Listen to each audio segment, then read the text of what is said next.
Olá pessoal, tudo bom? Tudo bem com vocês? Vamos chegando, vamos chegando. Olá Amanda Dutra, boa noite, tudo bem? Vamos chegando. Vladimir, Rita Villanova, vamos chegando pessoal, boa noite. Boa noite, deixa eu ver se eu... boa noite pessoal que tá chegando. Boa noite Zosimar, grande Zosimar. Zosimar. Boa noite, Denise Galvão. Boa noite, vamos chegando, pessoal. Vamos dando coraçãozinho aí.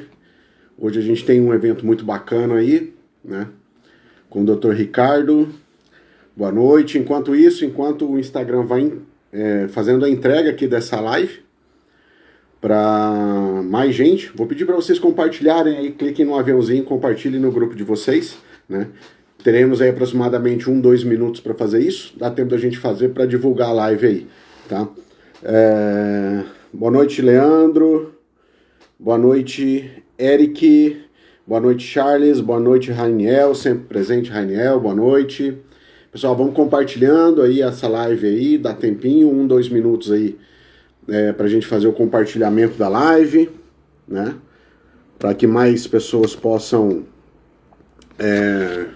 se beneficiar das informações e das dicas que vão ser repassadas aqui, né? Então, compartilhe aí a live. Obrigado pela presença de todos aí. Dr. Ricardo Almeida acabou de entrar aqui. Já eu lhe chamo, Dr. Ricardo. Boa noite, Lu Costa. Vamos compartilhando aí a live aí para que mais pessoas aí possam receber. O Instagram deve estar fazendo a entrega aí da live, né? Vamos aguardar aí. Deixa eu ver com vocês aí, tá? Como é que tá o som, pessoal? Vocês estão me escutando? Dá um ok aqui se o som tá bom. Como é que tá? Estão me ouvindo bem? Estão me ouvindo bem, pessoal? Como é que tá aí o som? Tá bom? Será que estão me ouvindo? O pessoal tá me ouvindo aí? Estão me ouvindo, pessoal? Tá bom, beleza, Denise, obrigado pelo retorno. Pessoal, se vocês quiserem colocar aqui a cidade onde vocês são, até pra gente ter uma noção aqui. Boa noite, deixa eu dar aqui boa noite pro Rodrigo. Tá bom, Rainel, obrigado. Deixa eu ver aqui se eu já consigo chamar o Dr. Ricardo aqui. Só um pouquinho, pera aí, só um minutinho. Deixa eu ver aqui. Vamos lá. Vou tentar te chamar aí, Dr. Ricardo. Só um minutinho. Vamos ver aí. Mandei o convite em Natal. Pessoal de Natal, de Marília, São Paulo. Rodrigo. Pessoal do Brasil todo. Ô, doutor Ricardo, boa noite, tudo bom? Boa noite, Rafael. Boa noite a todos. Prazer. Boa noite, Estão me ouvindo bem? Pontes e Lacerda, Mato Grosso. Tô te ouvindo bem, doutor. Tá tudo certinho aqui. Que bom. Tô ouvindo bem. Deixa eu só dar uns recados iniciais aqui. E, pessoal, uma pergunta que sempre tem, que se a live vai ficar gravada ou não. Ela vai ficar gravada aqui no canal, aqui no Instagram. E possivelmente aí na segunda-feira deve subir também para o YouTube, tá? Para aqueles que preferirem assistir no YouTube, tá? Queria agradecer todos aqui os presentes que se fazem presentes. Daqui a pouco o pessoal está chegando mais aí hoje com um assunto muito bacana, né? Uma pessoa muito, mas muito atuante na área tributária, que esse é o objetivo da escola aqui, né? Desse canal que a gente criou aí há pouco tempo, pouco menos de 2 meses, que é levar conhecimentos da área tributária aí para todos aqueles atores envolvidos no município, né? Não só o fisco. Não sei se o doutor Ricardo sabe, mas a gente fez, antes da Quinta das Procuradorias, nós fizemos aqui a terça do Fisco Municipal, onde nós trouxemos aqui alguns auditores, né? Cada um falando de um tema específico, e o objetivo aqui é a gente está munindo de informação aí, né, relativo a essa temática tributária e os municípios. Na semana passada, nós tivemos aí o primeiro evento aí da Quinta das Procuradorias, que foi com a doutora Cristiane Neri de Porto Alegre, né? Ela foi uma live muito bacana aqui também. Vocês não podiam fazer uma melhor introdução, melhor abre-alas do que com a doutora Cristiane. né? Sim, Já foi presidente da nossa muito. Associação Nacional de Procuradores Municipais, já foi procuradora-geral de Porto Alegre, é uma parceira de longa data, uma pessoa extremamente atuante, não só em matéria de finanças públicas municipais, Sim, mas, enfim, como sim. certamente Não, vocês... foi muito bacana, assim, o pessoal participou bastante, Que bom. né? A questão da gestão da dívida ativa E, é um tema sensível para os municípios, né? é, E principalmente os municípios menores.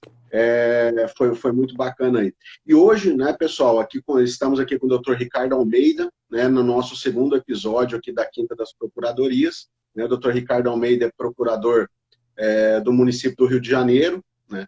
Também ele é assessor jurídico da Abraço, né? Além de outras situações, além de professor, enfim, né?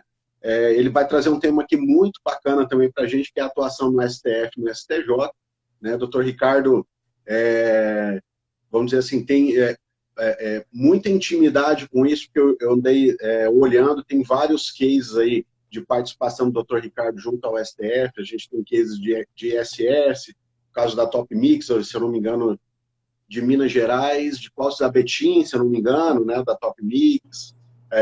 Tem alguma coisa relacionada também à IPTU, da questão da imunidade daqueles programas de arrendamento da Caixa Econômica, né? E fora isso também, o doutor Ricardo ele defende muito a questão, né, dessa questão da tributação, né, obviamente, aqui para os municípios. Inclusive, até eu andei lendo um artigo de long time ago, doutor, acredito que 2010 aproximadamente, onde você escreveu sobre o imposto de renda, né? Sobre a retenção que fica para o município, aquele dilema lá do qualquer natureza, né? O que representa esse qualquer natureza? Então, achei bem interessante. E eu trabalho também, às vezes, eu ministro cursos de retenção, e uma das perguntas que sempre me fazem é essa: mas e o imposto de renda? O município vai reter ou não vai reter? Né? A gente tem esse dilema aí, foi muito bacana. Então, quero passar aqui a palavra para o doutor Ricardo. O doutor pode complementar a sua apresentação. A live é tua, eu vou pedir para o pessoal que tenha dúvidas, que de preferência coloque num ponto de interrogação que tem aqui para quem está no celular, né, no Instagram aqui pelo celular, tem um ponto de interrogação que daí fica melhor aqui para a gente fazer o controle aqui dos questionamentos, tá? Então, doutor Ricardo, primeiramente agradecer, né? Agradecer a disponibilidade de tempo, que a gente sabe que é muito corrido, né? Sempre o tempo é um bem muito escasso na vida da gente, né? A gente está sempre para cima e para baixo, fazendo mil coisas. Então, queria te agradecer aí. E a live é sua, o espaço é seu, fique à vontade. Qualquer coisa eu faço uma ou outra intervenção aqui, né? Até para dúvidas minhas mesmo, que talvez eu possa ter, ou até do que o pessoal for comentando aqui, daí eu leio aqui para ti. Tá bom? Obrigado, professor. Seja bem-vindo, doutor Ricardo. Olha, em primeiro lugar, Rafael, eu quero agradecer muito a iniciativa e o convite. É uma honra estar aqui, porque nós precisamos hoje, sim, de iniciativas como essa, sua, da Escola de Tributos Municipais, de ventilar informação, de ampliar o debate, de aprofundar o debate sobre temas que hoje são fundamentais para os municípios, né? Desde a tributação ao orçamento também, né? Que é um tema um pouco tratado, maltratado no Brasil, o tema das operações de crédito, do crédito público, da despesa pública, da qualidade da despesa pública. A gente enxerga muito a questão também da receita, né? E a despesa fica, às vezes, abandonada para uma discussão mais política, menos jurídica, e ela precisa ser feita também sob o viés jurídico. Então, eu sou desde 1995 procurador aqui, né? Ocupo o cargo de procurador do município do Rio de Janeiro, já passei por diversas atividades aqui, assessorando inicialmente na dívida ativa, depois 5 anos na dívida ativa, depois assessorando a Secretaria Municipal de Fazenda, aprendi muito, foi uma escola muito grande esses 11 anos. Fizemos muitos trabalhos, não só na área tributária, mas também na gestão pública de bens municipais. O Rio de Janeiro hoje tem, né, infelizmente, é a única cidade que eu conheço que tem hoje, em pleno 2021, uma gestão organizada do patrimônio público municipal, precisando melhorar muito ainda. Mas, para vocês terem uma ideia, de lá para cá, o Rio de Janeiro arrecadou mais de 3 bilhões de reais só com receitas de próprios municipais, com concessões e permissões, sem vender patrimônio público praticamente. Foram pouquíssimos os casos. Isso tem ajudado nos últimos tempos aí a dar lastro, né, a respaldar, a gerar receitas para o Fundo Previdenciário. Que o nosso Fundo Previdenciário se tornou já nos últimos 2 anos deficitário, precisando de aportes do Tesouro. E esses imóveis, a receita desses imóveis. Fizemos trabalho na arrecadação de créditos tributários nas falências, nas antigas concordatas, hoje recuperações judiciais. Temos um grupo de trabalho discutindo isso, né? Fizemos trabalhos vários na questão da reestruturação do processo administrativo tributário.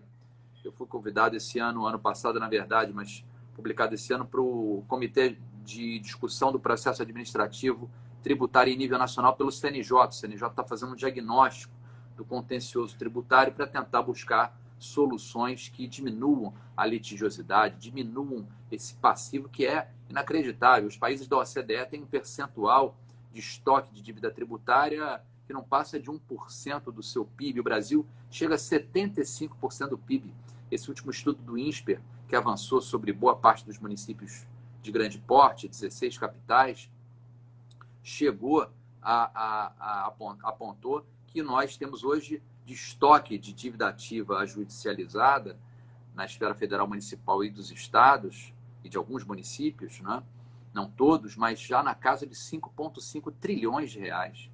Isso é inacreditável. Então, alguma coisa tem que ser feita nesse sentido. E a gente também está com um projeto com a Brasf, com a BDF, com o município de Porto Alegre, do projeto piloto de mediação tributária, que é uma novidade. Vamos tentar introduzir pela primeira vez no Brasil e vamos tentar fazer com qualidade e com eficiência para que funcione, sirva também de parâmetro para outras cidades a mediação tributária. Está avançando muito bem. Já fizemos 2 reuniões com a comissão, essa comissão tripartite, muito bacana, com a participação da Cristiane Neri, do Rodrigo Fantinel, secretário lá de Porto Alegre, com os indicados pela BDF, procuradores da Fazenda Nacional, advogados. Eu estou pela Brasf, tenho o colega André Macedo, assessor técnico comigo, já foi secretário do município de Natal também. Enfim, temos aí muito espaço para avançar e essas iniciativas todas que, né, ao longo dessa trajetória nós viemos tentando desenvolver. Participei da elaboração de 2 normas da Constituição que são muito importantes hoje para o município, para os municípios brasileiros. A alíquota mínima do ISS está lá no artigo 88, redação nossa lá da Brasf.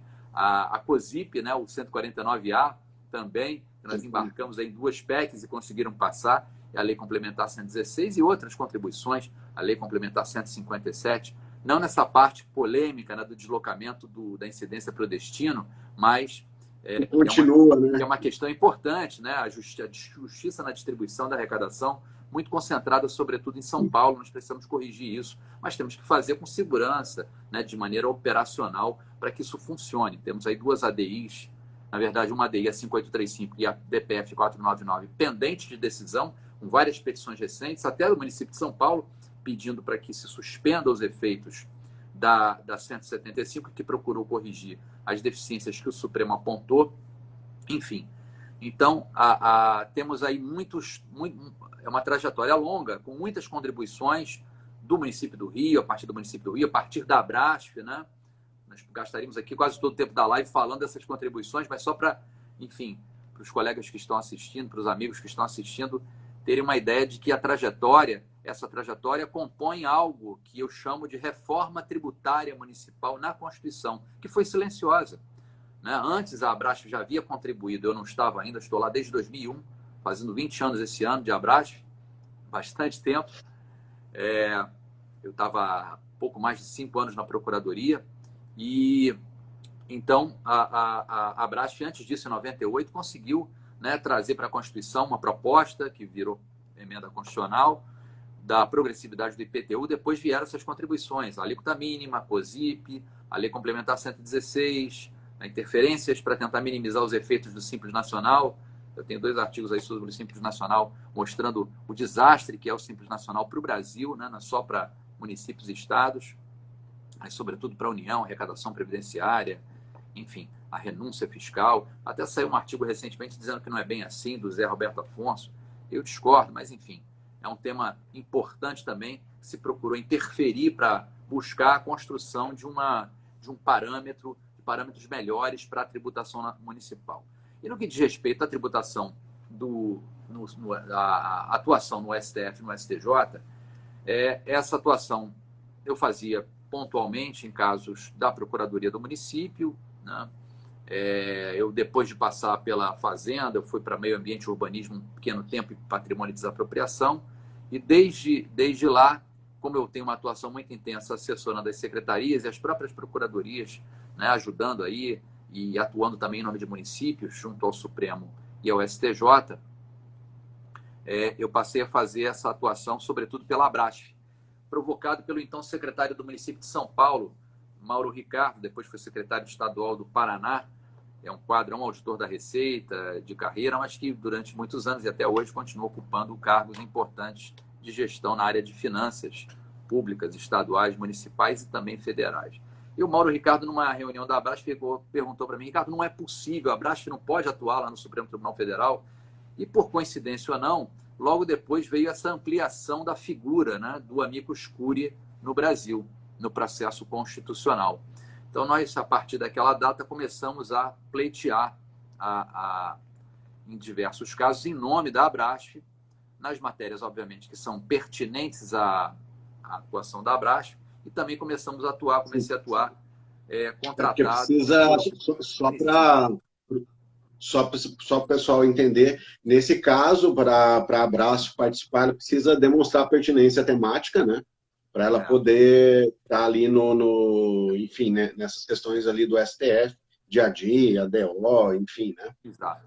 Todos os instrumentos que são possíveis ali no STF. Exatamente. E com a mudança também do requisito de admissibilidade, sobretudo do recurso extraordinário, né, da repercussão geral, os processos junto ao Supremo Tribunal Federal ficaram muito semelhantes, né? Eles saíram daquela perspectiva ainda antiga, herdada do período anterior da Constituição, da definição de relações jurídico-processuais individuais, e passou, porque todas para serem admitidas e todos os recursos para serem admitidos, recursos extraordinários, precisariam passar pelo crivo da repercussão geral e passariam a valer para todos os casos semelhantes. Então, passou a ser processo objetivo de controle de constitucionalidade.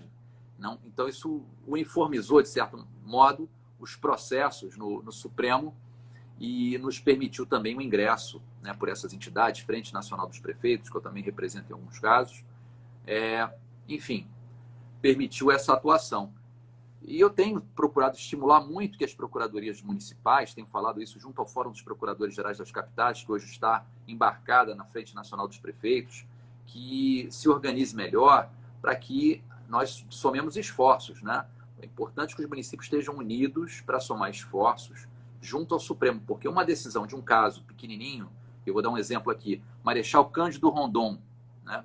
Quando se deu repercussão geral e foi-se julgar o caso do ISS sobre os planos de saúde, no recurso extraordinário 651.703, que era o caso lá de Marechal Cândido Rondon, eu peguei o telefone e conversei com a Frente Nacional, conversei com o prefeito de Marechal Cândido Rondon, que é um município do Oeste Paranaense, com 80 mil habitantes, colonização alemã, que mal tem uma procuradoria constituída.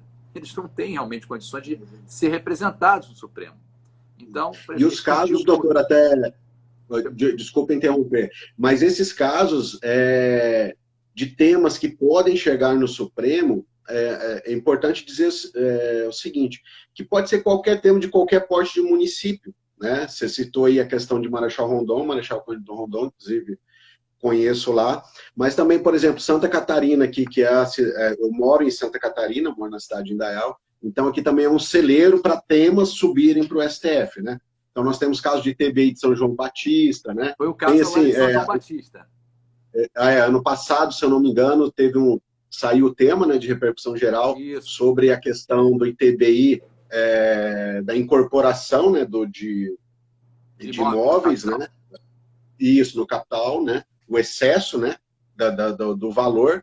Então, também é de Santa Catarina, né? Então, o São João Batista também é um município bem pequeno aqui, eu acho que não chega a 40 mil habitantes, né? Então, assim, esses casos podem surgir de qualquer canto do país, né?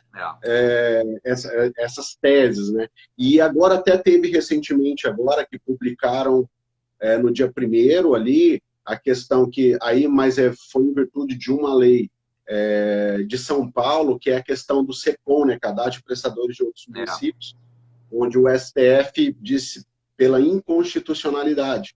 E hoje, inclusive, eu recebi, ontem e hoje eu recebi um questionamento dizendo se estava válido, se o município tinha que cancelar a lei, se mesmo assim deveria fazer a retenção. Vai dar, né? Muito. Aí vai dar muito pano.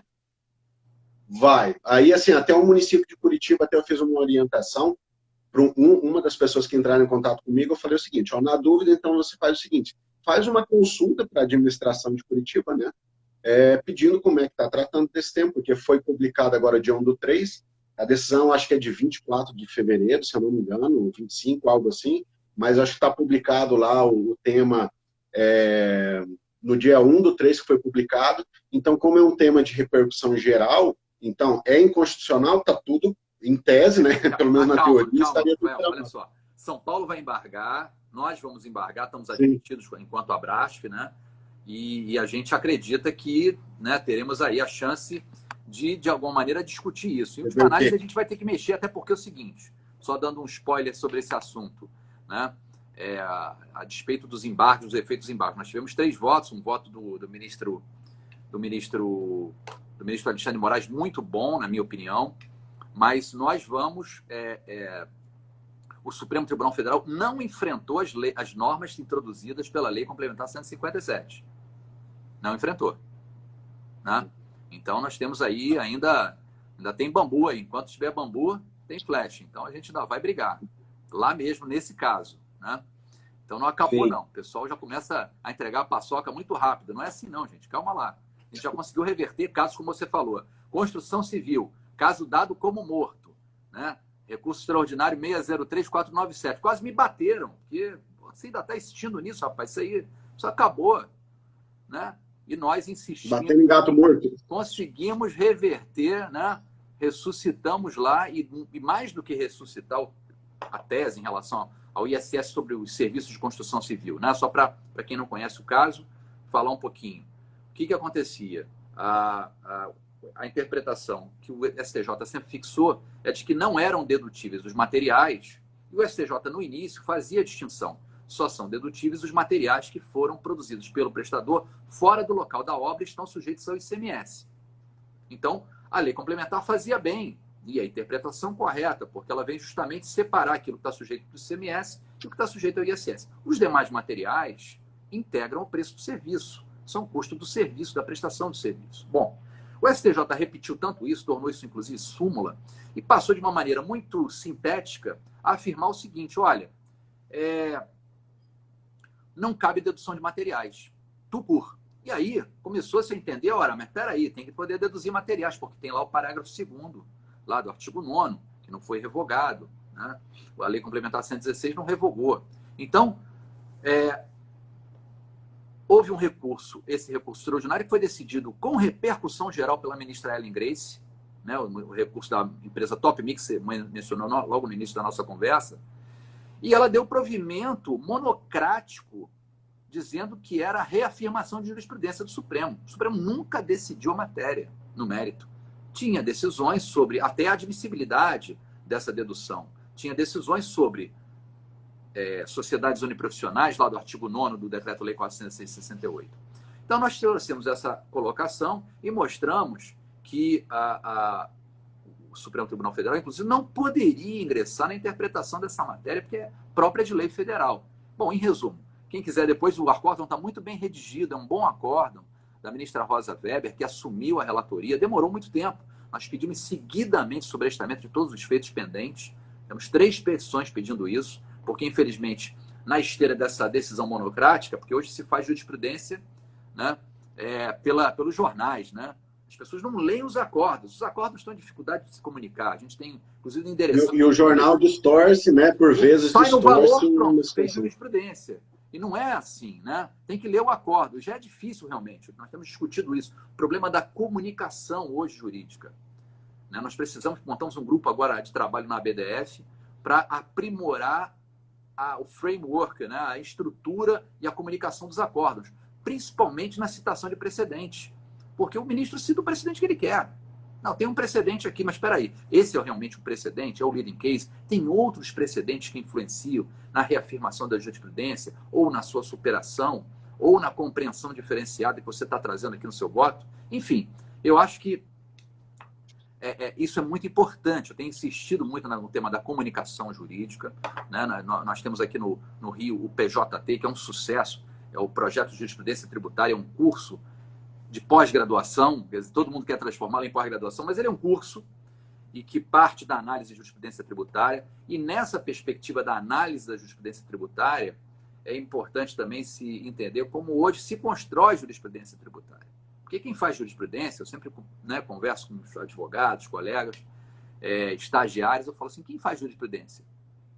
Muita gente fala, não, o juiz, né, o ministro lá que faz lá o acordo, o assessor que faz o acordo. Não, quem faz jurisprudência não é juiz, é advogado. Quem leva as teses para o Poder Judiciário, quem constrói as teses, são os advogados, são os procuradores, enfim, são aqueles que se dirigem ao Poder Judiciário. O Poder Judiciário... Até porque o Poder Judiciário vai confirmar ou não. Ele vai acolher teses. Lógico que os ministros são extremamente qualificados, têm assessorias super qualificadas, mas eles estão, até hoje, pela quantidade de processos, a inventividade, a criatividade vem dos advogados. E nessa perspectiva, sobretudo quando se atua como amicus curiae no Supremo, e o Supremo tem reservado esse papel ao amicus curiae, é de trazer elementos de fato, contribuir com o conhecimento da realidade social, da realidade econômica, da realidade financeira. Então, esse é um papel primordial dos amici curiae. Mas as partes também devem construir hoje muito mais uma narrativa, por isso que nós temos esse giro, né, conceitual da argumentação para a narração, e a narração tem que estar estruturada, sobretudo, em cima de fatos. Então, hoje, o advogado tem que ser lógico, tem que conhecer o direito, tem que saber onde ele quer chegar na sua fundamentação, mas ele tem que ser, sobretudo, um ótimo narrador. E nós temos dificuldade com as gerações mais novas, porque as gerações mais novas estão aqui no WhatsApp, estão falando com a ponta dos dedos. Agora é o Clubhouse que assumiu de vez a oralidade. Então é um retorno para a Idade Média, né? A Idade Média não tinha livro escrito, até vir aí a fórmula do Gutenberg. Então o parêntese de Gutenberg está se fechando. A era do livro está acabando, infelizmente, né? Gostaria que não, espero que não. Mas, na prática, a gente está percebendo isso. Então, essa oralidade, que traz uma série de virtudes, mas nesse aspecto, né, da abstração, da construção de raciocínios lógicos, perde-se muito. Então, hoje, os advogados, o pessoal mais novo, tem dificuldade de abstrair, de construir raciocínios lógicos e de fazer narrativas, sobretudo narrativas que possam conduzir o leitor, né, aquele que vai ler a sua manifestação, e não é só o juiz, é o seu cliente, enfim, é o público em geral, é a democratização do acesso, por isso que hoje se fala em direito com literatura, né? Na aproximação do direito e literatura, tem cadeiras hoje importantes nas universidades de direito e literatura, valorizando a narrativa, né?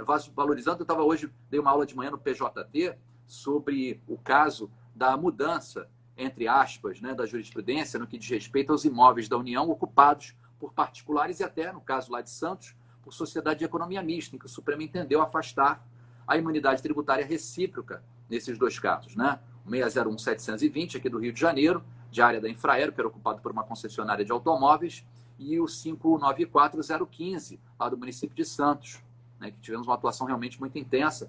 Teve um voto decisivo do ministro Luiz Roberto Barroso, que trouxe a hipótese de responsabilidade tributária, ainda que o Supremo não tenha sido muito claro, para dizer se foi a tese, o fundamento que, né, autorizou a cobrança diretamente do ocupante, a do ministro Marco Aurélio, que ampliou, né, a ideia de possuidor a qualquer título para abraçar, na hipótese do IPTU, lá do artigo 32 e 34 do CTN, também o arrendatário e até o locatário, porque aí sim reverteria a jurisprudência já pacificada do STJ e do STF, ou se o Supremo decidiu por uma tese intermediária, que se extrai ali de alguns votos, como o ministro Alexandre de Moraes, nesses dois casos, em que ele considerou ser uma concessão pública, um contrato formalizado, que contempla a transferência do ônus tributário do IPTU para o concessionário, para o arrendatário ou para o locatário público, e também de mais longo prazo, e com isso ele aproximou um pouco da enfiteuse.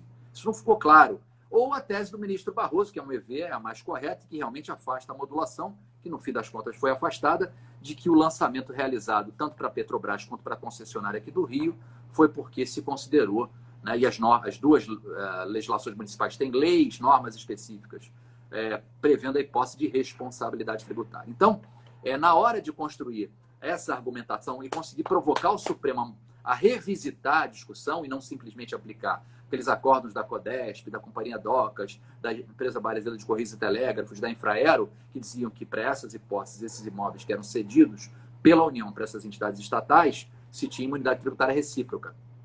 Então, nós provocamos da seguinte maneira: eu levei os memoriais visuais, só tinha fotos. Eu peguei aqui a Avenida Ayrton Senna, no Rio de Janeiro. De um lado tem lá essa franja da área da Infraero, com concessionária de veículos, com churrascaria, posto de gasolina, escola, etc., Barra-Dó, hospital. E do outro lado tinha praticamente a mesma coisa. Tinha também concessionária de veículos, tinha posto de gasolina. De um lado da avenida, esses pagavam IPTU. E do outro lado da avenida, os outros não pagavam IPTU. Não pagava. Então, visualmente... E atividade econômica, uma atividade econômica. Né? Na hora de construir um memorial hoje, você precisa levar isso. Elementos, de fato, que melhorem a percepção dos ministros, ainda mais o Supremo, que decide do alfinete ao foguete, né? É um leque incomensurável de assuntos. Você tem que facilitar o trabalho e, sobretudo, realmente motivá-los a revisitar algumas teses, alguns temas que aparentemente estão resolvidos. Esse caso realmente era diferente dos outros, por isso que eu entendo que não caberia modulação nesses dois casos específicos. Mas o que eu queria trazer em relação à atuação nos tribunais é a importância hoje de parar com aquelas peças, sabe? Com aquele juridiquês, com aquela conspição de jurisprudência. São peças enfadonhas que ninguém lê. O pessoal pega aquilo ali, os memoriais, e joga no lixo. Né? Ninguém lê. Se você continuar insistindo nessa maneira de atuar, enquanto procurador, enquanto advogado público ou privado, né, há muita frustração. E isso vale também para esse momento em que o direito tributário, todo dia você recebe um meme aí no WhatsApp, em alguma das redes sociais, dizendo que o direito tributário acabou, é o fim do mundo, o advogado tributarista é Jesus Cristo, está lá todo ensanguentado, apanhou a beça, foi crucificado, o plenário virtual solapou todos os conceitos, né? Acabou com o conceito. Não, mas o conceito era de uma doutrina que se achava dona da Constituição. Ela queria dizer que serviço de qualquer natureza é obrigação de fazer, mas onde é que está isso na Constituição? Onde é que está isso na lei? Nunca esteve. Durante 32 anos, o Supremo nunca decidiu dessa maneira. A locação de bens móveis sempre foi serviço de qualquer natureza. Tem a súmula 31, né? A súmula vinculante 31, o Supremo ainda que não depois daquilo houve alguns outros julgamentos que dá-se a entender que mudanças talvez virão no futuro, quem sabe um cancelamento dessa súmula 31, né? Eu acho. Porque... O Supremo vem costeando o alambrado, está tentando dar um popular, está envergonhado. Exatamente. Se nós lermos o acórdão relativo a franquias, né, que é o município do Rio contra Vembo, se nós lermos o acórdão relativo à distribuição de apostas, que é o município do Rio de Janeiro contra Jockey Clube Brasileiro, se nós lermos o caso dos planos de saúde que eu mencionei, que é o caso do município Marechal Cândido Rondon, né, se nós lermos, o Supremo veio tirando a escada do pintor. O pessoal acha que esse pintor está com a brocha ainda pintando lá, súmula 31, mas a escada já foi arrancada. Estamos só esperando o pintor cair. Ele vai cair, porque as bases, ainda que em algum momento eles insistam nos votos, em dizer, não, vamos ampliar o conceito de obrigação de fazer para abraçar também, como o ministro Gilmar Mendes, no caso de franquias, falou, que um dar sempre envolve um fazer. Né? Um dar sempre envolve... Tudo é serviço agora, então. Então, e no fim das contas, quem decide é a lei complementar, que foi o que o software agora, a decisão do software. E isso é muito claro, né? Porque 5956 decidiram, né? A lei complementar arbitra essa zona cinzenta, como nós sempre defendemos, entre ICMS e SSQN. O que for serviço o serviço que estiver na lei complementar tributa-se por ISS, no caso na 116. Tirando os serviços que são de ICMS que já estão na Constituição, né? Aqueles que até saiu no ano passado também a questão da taxatividade da lista, né? Com interpretação extensiva dos subitens, enfim. Mas, assim, se enquadrando ali naqueles que hoje são 40 itens, né? Com vários subitens cada item, é serviço, né? Existe uma discussão grande também da parte de softwares, né? Eu assisti, acho que ontem, uma live sobre isso, acho que o Dr. Ricardo estava participando, né? Sobre a questão da tributação de software também. Isso. Né? Então, essa é já tem pessoas que estão defendendo, por exemplo, né, também para uma questão de justiça, porque não concordam do ICMS, uma história, não vou detalhar aqui o caso, mas, enfim, para ter mais justiça na distribuição, tem gente já adotando a tese de que os serviços lá do item 1 adotem a mesma sistemática do que a 175 fez para aqueles 5 serviços, né, para distribuição de receita. Então, a gente vê assim, começam a nascer algumas teses para repartição de receita também, que possivelmente a gente tenha coisas novas aí também. E aquilo que foi falado, né, a tributação municipal ele vem passando por micro-reformas, vamos dizer assim, desde a Constituição, como você falou, a aplicação das alíquotas progressivas, a progressividade fiscal, no caso, né, do IPTU, a questão da alíquota máxima mínima, a COSIP, né, e essas, vamos dizer assim, essas reformas, algumas reformas, vou colocar entre aspas, judiciárias, né, que acabam mudando aí algumas características aí para a tributação municipal. Exato. Esse tema e aí eu vejo os participantes aqui, enfim, a gente está aqui, eu estou conseguindo enxergar aqui as perguntas, as manifestações. Quem quiser fazer perguntas, quiser que eu aborde algum tema específico, por favor, pode perguntar. O objetivo sim, fique à vontade. Um bate-papo para ser útil para quem tá escutando, né? Tem muitos assuntos, né? Supremo Tribunal Federal, só ano passado eu atuei em mais de 22 casos de repercussão geral, então, que foram decididos ano passado, muito caso, né? E esse ano a gente também vai, se mantiver o ritmo aí, apesar do Supremo ter reduzido seu backlog, já foi de 100 mil, caiu para 60 mil, para 30 e poucos mil, e o Supremo Tribunal, o Tribunal Federal terminou ano passado com 21 mil processos, mais ou menos. Ou seja, fizeram uma faxina, fizeram um faxinão no Supremo, eu não sei o que vai acontecer, né? Depois dessa faxina. Daqui a pouco não tem trabalho mais, né? Vão distribuir que jogaram coisa errada fora, mas o Supremo, como todo mundo reclama muito do tempo, né? Porque é isso, por exemplo, o caso dos softwares. A primeira decisão do Supremo, naquele recurso extraordinário relatado pelo ministro Sepúlveda Pertence, em que ele trouxe aquele conceito de corpus mechanicum para orientar a divisão dos softwares de prateleira para os softwares customizados, os softwares sob encomenda. 98, eu acho, né? Alguma coisa assim. Depois veio a decisão na ADI 1945, do ministro Gilmar, né? Negando a liminar, gerando a premissa, a presunção de que havia constitucionalidade, ainda que fosse uma negativa de liminar. E aí o Supremo ficou esse tempo todo. E nós pedimos, inclusive, que os 7 casos pendentes fossem julgados em conjunto. Esse é um outro problema do Supremo Tribunal Federal. Inclusive, o Supremo adotou lá uma inteligência artificial com nome de homem, Vitor. Nunca funcionou. Acho que é por isso, né? Não consegue ser multitarefa. Só mulheres, aliás, em homenagem ao Dia das Mulheres, consegue fazer tanto. Só vejo inteligência artificial com nome de mulher. E botaram lá no Supremo com o nome de homem. Não funciona. O negócio não consegue fazer varredura. O nome de homem, no máximo, uma por vez. Nem dos casos que são da mesma matéria, para julgar em conjunto, né? Aí ficam esses fios encapados aí no Supremo Tribunal Federal, e a gente não sabe, o Supremo acaba aplicando, mas o caso não é exatamente igual, aí surgem essas dúvidas todas.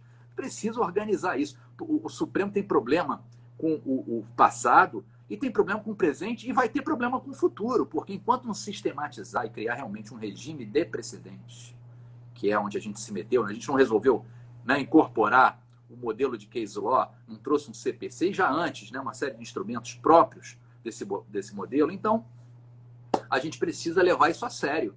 A gente precisa construir um modelo de precedentes. E para você construir precedentes, você tem que levar a sério, tem que ser rigoroso na captura dos precedentes, nos casos que versam sobre a mesma matéria, por maior que seja esse universo, esse mar revolto que é o Supremo Tribunal Federal, para que, de fato, nós tenhamos condições de construir um sistema que traduza segurança jurídica, que dê estabilidade, que gere confiança nas pessoas, né? Nós falávamos também hoje, mais cedo, sobre a questão da modulação dos efeitos.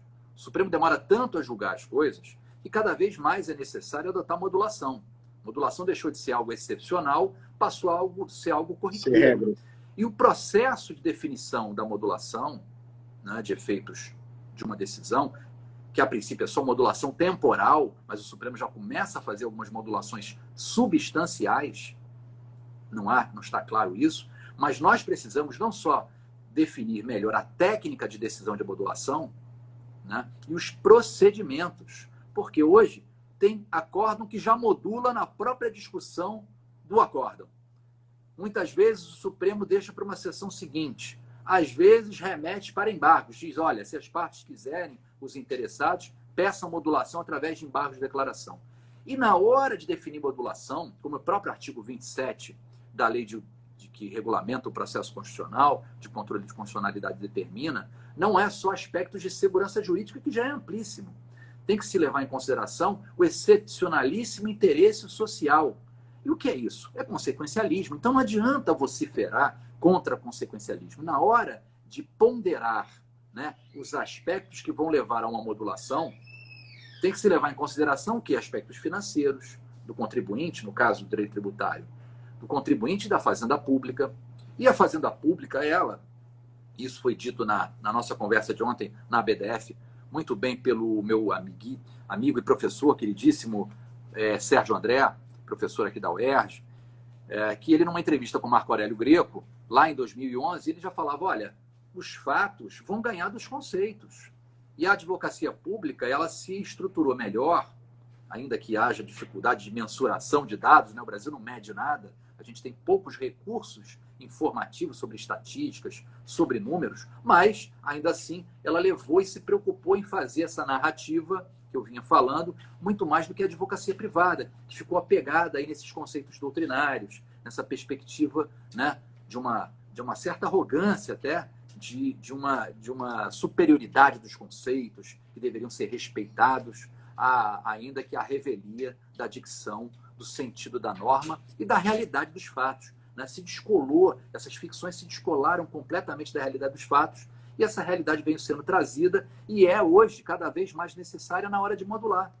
Na hora de modular, né, você precisa, sim, analisar essas consequências para os contribuintes. Os contribuintes argumentam mal, narram mal, demonstram mal. O tema do emprego, o tema das falências, o tema da importância da atividade empresarial, né, precisam melhorar, porque o judiciário quer conhecer isso. Agora, realmente não há uma técnica de decisão, não há um procedimento próprio que, ao meu ver, precisa ser construído no Supremo, ainda que por construção pretoriana, né, para que, então, se analise. Hoje se tem feito, por exemplo, audiências públicas durante o processo, antes do início do julgamento de mérito.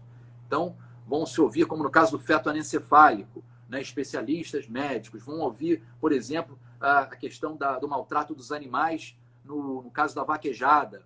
Né? Então, o Supremo tem, no caso, por exemplo, dos depósitos judiciais, eu participei lá da audiência pública para tentar entender o caso dos precatórios, o Supremo cometeu um erro gigantesco, depois suspendeu a própria decisão a pedido da própria OAB, porque viu que fez besteira ao declarar inconstitucional a emenda constitucional 62. Enfim, então o Supremo tem prestado atenção, mas não construiu ainda um procedimento para que se tenha, né, um sopesamento, uma análise técnica dessas condições que vão realmente pautar a modulação ou não. Isso hoje é cada vez mais importante. Então, enquanto não se tem, de maneira mais organizada, procedimentalizada, essa modulação, o processo e a técnica de decisão, é fundamental que se leve dentro de memoriais, através dessas manifestações, esses elementos que vão, sim, definir. O Supremo, no caso dos softwares, trouxe pela primeira vez uma modulação bastante estruturada, até didática. O ministro Toffoli, né, isso foi provocado por uma questão de ordem. Nós levantamos ainda no julgamento, né, a questão de ordem. O pessoal do setor de tecnologia e de informações ficou de cabelo em pé. Peraí, acabou os advogados que queriam que acabasse logo, porque vão ganhar honorários. Estavam ganhando ali a tese do ISS, que era comum com a nossa, né, em defesa ali dos municípios. Então, vamos acabar isso logo, nada de modular, não. Vai modular, não tem jeito. Né? Vai ter que modular, porque os ministros, inclusive nos votos, já vinham dizendo, sobretudo aqueles que entenderam devido ao ICMS para os softwares de prateleira, que era necessário modular. Então, nós tínhamos que trazer uma proposta de modulação. E aí o trabalho que foi feito, e aí eu louvo aqui o nosso querido Alberto Macedo, lá no município de São Paulo, fez um levantamento primoroso junto com a Abrasf, com os grupos técnicos da Abrasf, para entender como é que as empresas se comportaram nos últimos anos. Quanto elas recolheram de ICMS, quanto elas recolheram de ISS. E com isso nós te trouxemos para o Supremo, nessa questão de ordem e esclarecimento de fatos, esses dois comparativos mostrando que o recolhimento de ISS era superior a 5 bilhões de reais, só do item 1.05 da lista, e que o recolhimento das empresas prestadoras ou, enfim, desenvolvedoras de softwares a título de ICMS era pouco superior a 200 milhões de reais, mostrando que o cenário econômico financeiro de arrecadação e de recolhimento dos contribuintes apontava para a manutenção do ISS, também para um aspecto retroativo, salvo para aqueles que apenas recolheram ICMS. A ideia foi realmente pacificar. Então, esse quadrinho foi muito didático e o Supremo construiu, na minha opinião, pela primeira vez, a melhor modulação de efeitos, justamente dentro dessa perspectiva que eu tenho colocado aqui de atuação no Supremo Tribunal Federal. Só o pessoal que pagou só o ICMS, porque houveram várias situações, né? Quem pagou os dois, quem pagou só ISS, quem pagou só ICMS, quem não pagou nada, né? Isso. Agora, quem pagou só o ICMS ficou rateando, porque pagou ICMS, mais. É porque, no fim das contas, e dentro de uma perspectiva até de justiça econômica, como o convênio 181 de 2015 reduziu o ICMS em nível nacional, autorizou os estados, e a maioria dos estados reduziu a alíquota para 5%, ou seja, ombreando ali com o ISS, tentando competir. Olha, não vai para o ISS só porque é mais barato, vem aqui para o ICMS. Então, São Paulo, que, enfim, tem muitas empresas lá sediadas, reduziu para 5%. Então, no fim das contas, quem pagou ICMS pagou, em geral, uma alíquota de 5%. Então, não foi prejudicado e os municípios, mal bem, receberam lá o seu repasse dentro lá da cota à parte. E eu acho que foi a melhor solução, né? Diante de uma demora de 21 anos para julgar o caso, eu acho que realmente o Supremo, nesse caso aí, apesar da demora, andou bem em modular, levando em consideração esses elementos de fato. Porque aí o Supremo age como legislador. Aquela tese que o pessoal ainda fica se agarrando do Kelsen, da sua primeira fase lá de Viena, da Escola de Viena. O Kelsen tem 3 fases. O pessoal não gosta de estudar a fase 3, que é a fase lá de Stanford, na Califórnia. E ele tem um livro muito interessante escrito nesse período, que é Direito e Justiça, em que ele traz a moral para dentro do direito. Então, aquela questão lá da norma fundamental, do positivismo extremamente rigoroso do Kelsen, nem ele mesmo acreditou no final da vida, mas a gente ainda fica aí repercutindo isso por aqui. Então, a gente fica dentro dessa visão, achando que o juiz, o magistrado, né, nesse momento, ele vai agir apenas como legislador negativo. Não. O judiciário é cada vez mais legislador positivo. E na hora de modular efeitos, então, ele está autorizado pela própria lei a ser legislador positivo. Até porque ele concretiza a norma, né, final ali, na situação concreta. Levando em consideração esses elementos todos sociais, econômicos, financeiros, principalmente. Sai lá do geral e abstrato, né? Sai daquela abstração, daquela questão geral e vai ali. Eu estava lendo um livro e ele comentava nesse livro como é isso aí. Então, toda a construção jurídica, na verdade, da norma, não é só a norma em si lá, aquela questão que está positivada. Ele precisa se concluir que quando se concretiza, só tocando aqui no telefone. Ele se concretiza, né, com a decisão ali do judiciário. Então, ali ele vai para o caso concreto mesmo. É ali que finaliza. Ele acaba legislando ali na questão concreta, né, no caso concreto. Mas no mérito, eu falo da modulação que é diferente, é um degrau acima, inclusive, do que o Supremo já vem fazendo, né, que não é só colmatar lacunas, não é só decidir pela aplicação, né, da lei compatível com a Constituição. O Supremo tem realmente, ao se valer de princípios e valores, ele vem, de fato, criando normas, né? Criando normas, inclusive contra normas editadas pelo legislador. Isso cria essa crise que a gente está vivenciando. Mas o protagonismo judicial, e eu tive a satisfação de conseguir colocar na publicação fantástica da nossa BDF, lançada no último Congresso Internacional, que nós fizemos via online, né, em novembro passado, os estudos em homenagem ao professor Gilberto de Acanto. Então, nesse artigo que está lá publicado, eu procuro mostrar isso, esse protagonismo judicial e a importância de que, diante dessa pós-modernidade do direito, a gente não jogue fora, né, junto com a água suja o bebê, né, que são as conquistas da modernidade, que é a importância da legalidade, mas que a gente consiga também, ao mesmo tempo que a teoria da justiça, que o Poder Judiciário vem para atender às demandas que não foram satisfeitas pela modernidade, pelas teorias políticas, pela lei, pelo parlamento, pelas teorias econômicas e pelo Poder Executivo, que o Poder Judiciário também encontre limites, encontre uma construção melhor dessas normas que vêm sendo editadas nas decisões, não só para casos concretos, mas com esse grau de abstração, né, com esse grau de generalidade que cada vez mais é importante. E a gente tem aí, sim, um ambiente de maior segurança jurídica, de maior confiabilidade, que é uma conquista fundamental da modernidade, que acho que ninguém quer abrir mão disso, né?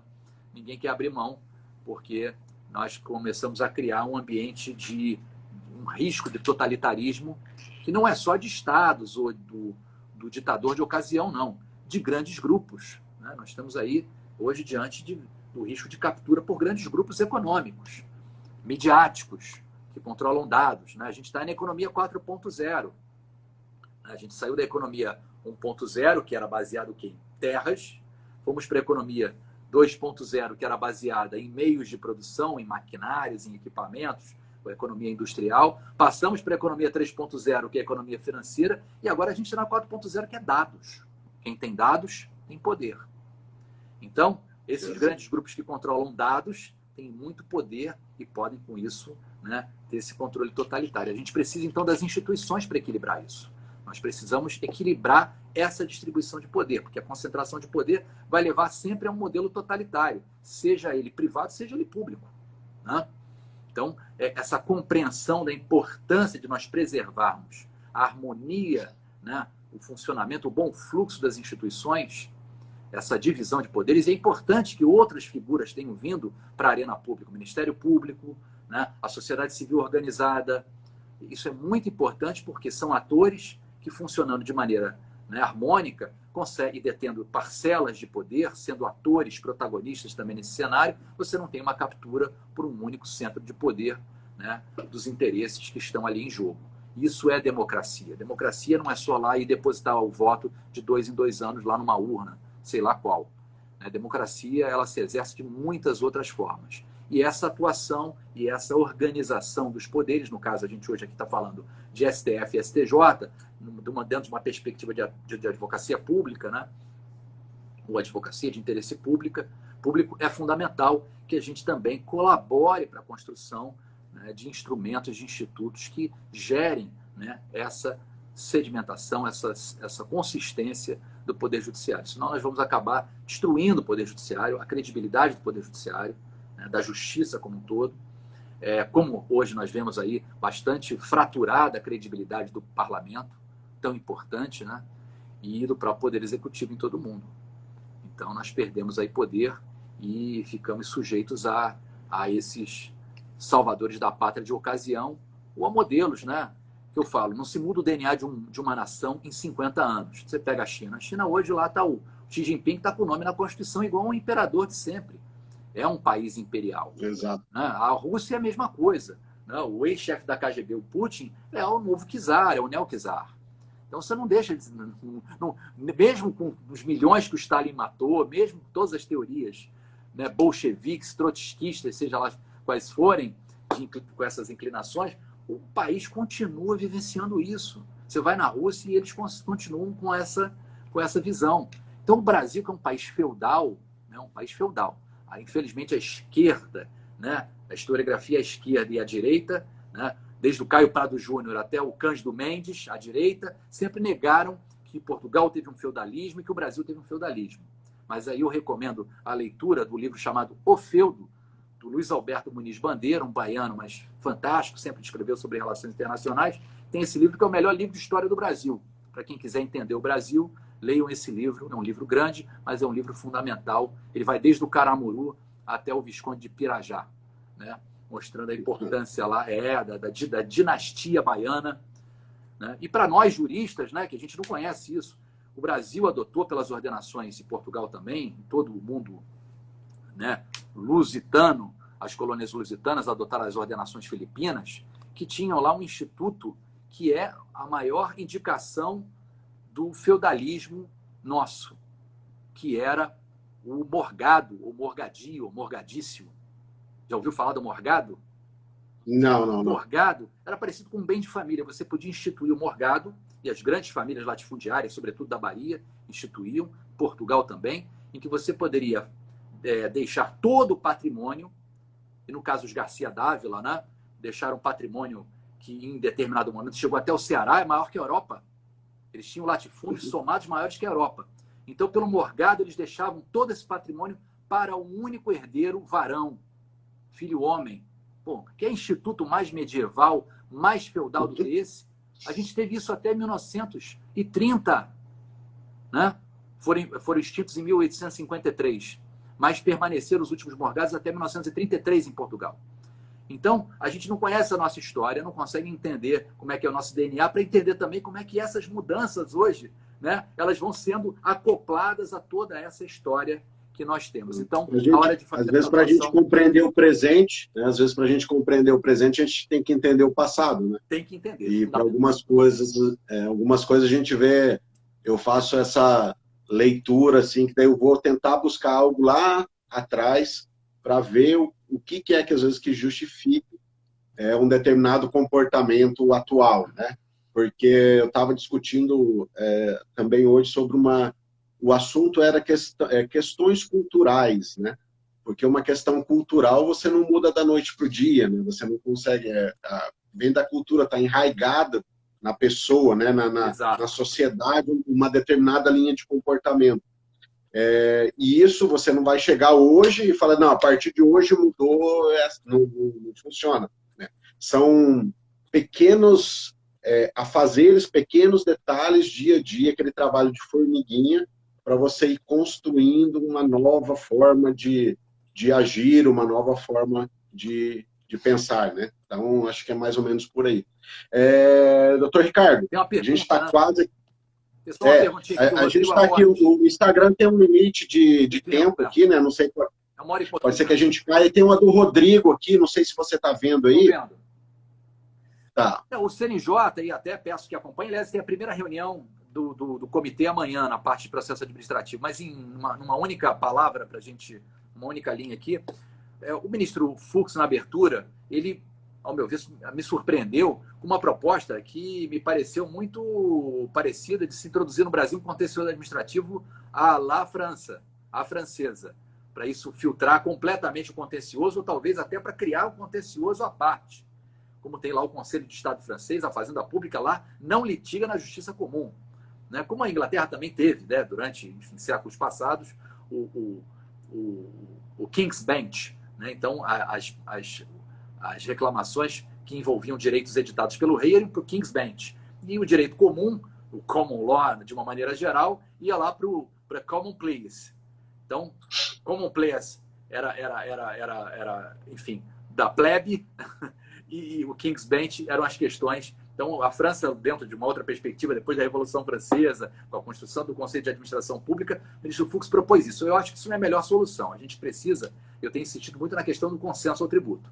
Escrevi um artigo lá em 2018 na Revista Brasileira de Direito Público e estamos trabalhando com a mediação tributária, negociação assistida, enfim, outros institutos para tentar filtrar. Agora, de fato, isso não vai ser suficiente para evitar essa avalanche, né, de processos de execuções fiscais que solapa aí as condições de funcionamento, né, o tal do índice de congestionamento.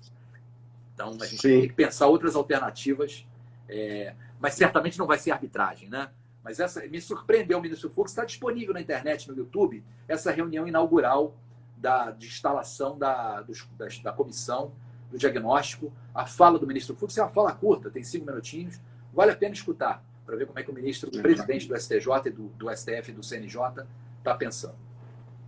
Fica a dica aí, então, pessoal.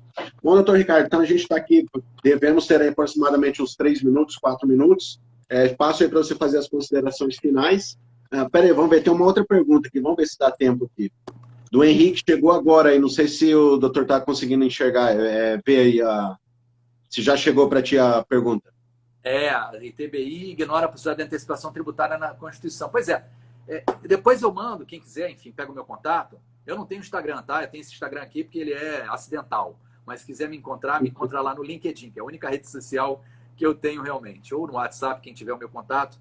Mas a gente pode conversar melhor e eu mando os dados e como a gente está tentando discutir ainda esse tema que foi objeto desse plenário virtual, que julgou a repercussão geral e, ao mesmo tempo, a reafirmação de jurisprudência. Nós fizemos memoriais mostrando que o Supremo nunca julgou essa matéria. Que o Supremo, nas primeiras decisões de 2005 em diante, depois nem falou mais nisso, porque passavam a ser autorreferentes, ele buscava fundamento na RP 1121 de 1983, que julgou uma lei do Estado do Rio de Janeiro, que à época era competente para cobrar o ITBI, dizendo que não podia cobrar na promessa porque era contrato preliminar, mas na escritura definitiva podia. Então o próprio Supremo invocava um fake precedent, um precedente falso, que não servia de base para ele afirmar que não poderia cobrar na escritura e só no registro do título de transferência, de aquisição do imóvel. Afinal, enfim, a gente tem um espaço ainda para discutir. Infelizmente, o Supremo foi de maneira assodada aí, né? O ministro Fux. Me preocupa muito a Corte Fux, né? Me preocupa muito a Corte Fux em relação ao interesse dos municípios. Por isso que eu tenho insistido, né, seguidamente na mobilização dos municípios. A gente teve 3 derrotas já esse ano. Ano passado a gente teve 20 e poucas vitórias. Não perdemos nenhuma ano passado. Esse ano a gente já perdeu 3. Perdemos as antenas do 5G, a lei das antenas, perdemos o ITBI e perdemos o CEPOM. Então, nos preocupemos com o que pode vir por aí e virá. Né? E virá. Sim, com certeza. As pressões são grandes, né? Muito. As pressões são grandes. Mas estamos tentando aqui nos movimentar. Mas eu queria agradecer muito aí o convite, enfim, ficar à disposição. Parabéns pela iniciativa. A gente, né, deve cair a qualquer momento. Está chegando em 1 hora, um pouquinho. O Instagram tem essa limitação. Muito obrigado e parabéns, Rafael. Doutor, obrigado pela disponibilização do tempo mais uma vez. Agradecer a todos os presentes aqui, né, que puderam assistir ao vivo, e também para agradecer aos vários que assistem depois aí quando fica gravado. Deixar meu abraço a todo mundo que entrou, que ficou um pouquinho, que ficou até o final, que vai assistir depois. Muito obrigado, é um prazer enorme e, enfim, sempre à disposição. Isso aí. Obrigado mais uma vez, doutor. Obrigado a todos aí. E quem não está inscrito ainda aqui na escola, inscreva-se aqui tanto no YouTube quanto no Instagram. Valeu, pessoal. Obrigado, doutor Ricardo. Abraços. Tchau, tchau. Tchau. Tudo de bom para vocês. Tchau. Boa noite, gente. Vocês também. Boa noite. Tchau, tchau. Tchau.